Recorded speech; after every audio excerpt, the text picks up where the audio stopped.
Hi, my name is Camila. And I'm Maeve, and welcome to Car Academy.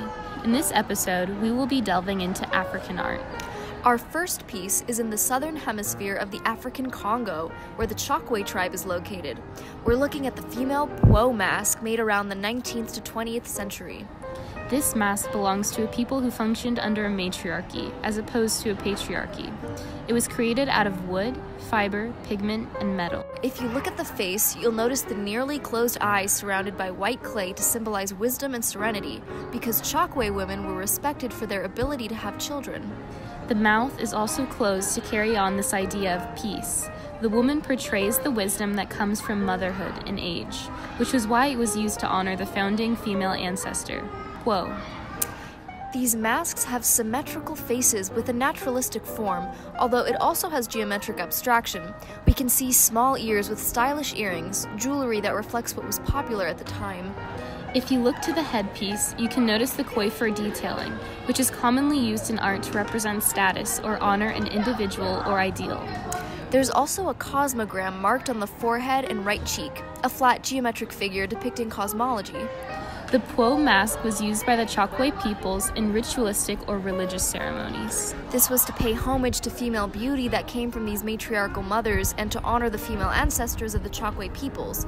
Pwo actually means founding mother. And it also served as an initiation ceremony for young men separating from their mothers. Sihongo also means founding father. So regarding these lively ceremonies, the Pwo masks were worn by men with fiber costumes. They would sport fake breasts and carry fly whisks. Next, we're going to move on to the portrait or mblo mask, made by the Bali peoples in 1900 CE. Found in the Kami village in West Africa, this mask is made from wood and pigment. Its polished surface conveys this message of purity and health.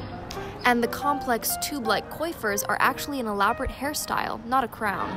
We can also see the scarification around the eyes and jawline. This mask, much like the Pwo, is very stylistic and is meant to emphasize what its culture believed was most beautiful and honorable about women. Men of the Bali peoples would usually give an mblo mask to women for their dancing skills or beauty. This beauty that the Bal peoples wanted to capture would include a lot of facial symmetry, refined, almost abstract features, and the high forehead or large eyes would be symbolic of introspection. This mblo mask, in particular, is actually a portrait of Moya Yanso.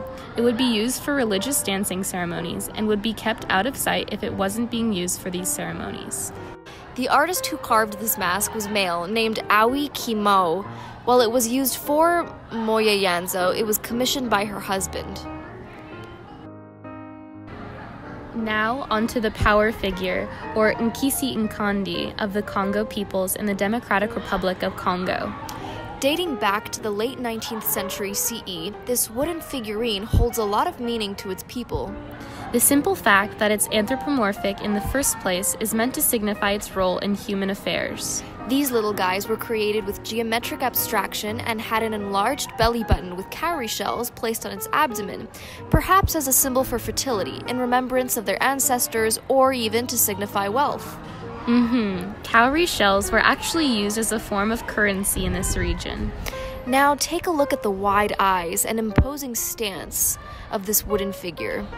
This intimidating aspect of the Congo power figure was meant to ensure that no other force would mess with its given job, and a very important one at that.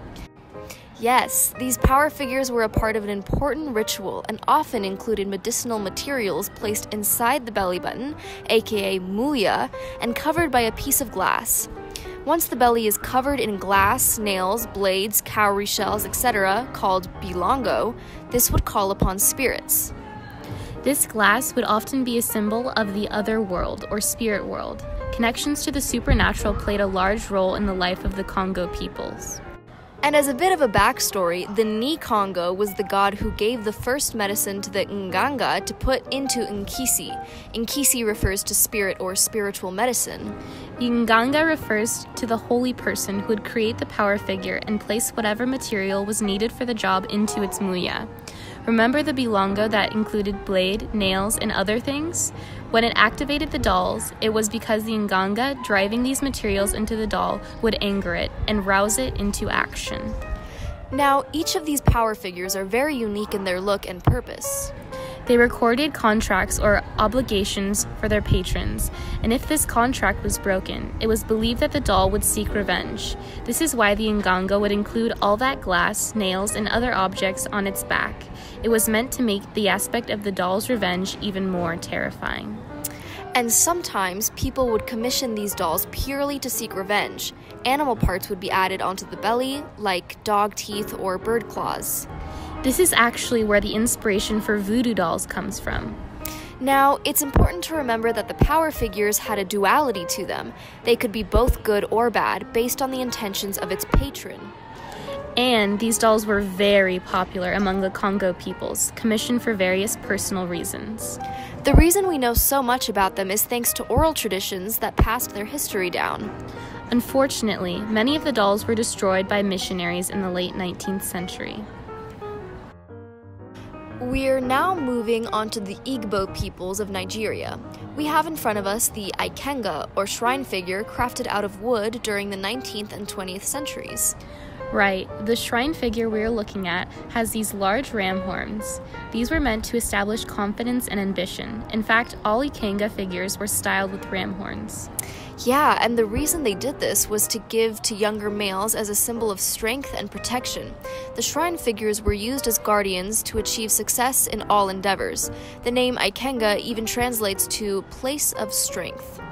If you look closely at the figure, you can see that it's holding a sword in its right hand, representing strength. Conversely, the left hand is holding a severed head, symbolizing profession. This is why males often had their own Ikenga figure dedicated to personal ambition, ability, and strength. Sometimes men would even sacrifice chicken or koala nuts to Ikenga for success in trade, war, hunting, farming, or even jobs. That's right. The Igbo used these shrine figures as a symbol of male power and vigor. Sometimes these figures would have a pipe in their mouths, further expressing this male power. If you take a closer look, you can see a bit of scarification on the forehead, which was associated with membership in titled society. Moving back to the Democratic Republic of the Congo, we are now looking at the Lukesa, or memory board, used by the Luba peoples. These memory boards were wooden boards covered with beads, metal, and shells that were curved and narrow in the middle so it could fit in the palm of your hand. Right, and the Lukesa were meant to tell you a story that could only be deciphered by trained members of society. Only senior members of the Umbudye society were able to read the memory boards because they had mastered all the levels of historical knowledge and were trained on how to read them. And the Lukesa were read by placing your forefinger on the surface of the board. Each of the different shells and beads represented a different historical event and would help the reader recall each event. The boards were also meant to illustrate political and historical ideas. The boards would be read at spiritual rituals in which the oral history of the Luba people was retold. Yeah, and art historians believe that the boards alluded to ancestral deities since they were used in spiritual rituals. What's interesting about the Lukasa is how it provides us with information about the Luba people, showing potential relationship in how councils of men and women helped kings and chiefs to maintain order and discipline in the society. That's right. Much of the information about the history and culture of the Luba peoples would be lost without the memory boards and those who were able to read it. Thank you for exploring some of our favorite pieces of African art with us. We hope you learned a little bit more about the function of art in African culture. Tune in next week for an episode on Greek art.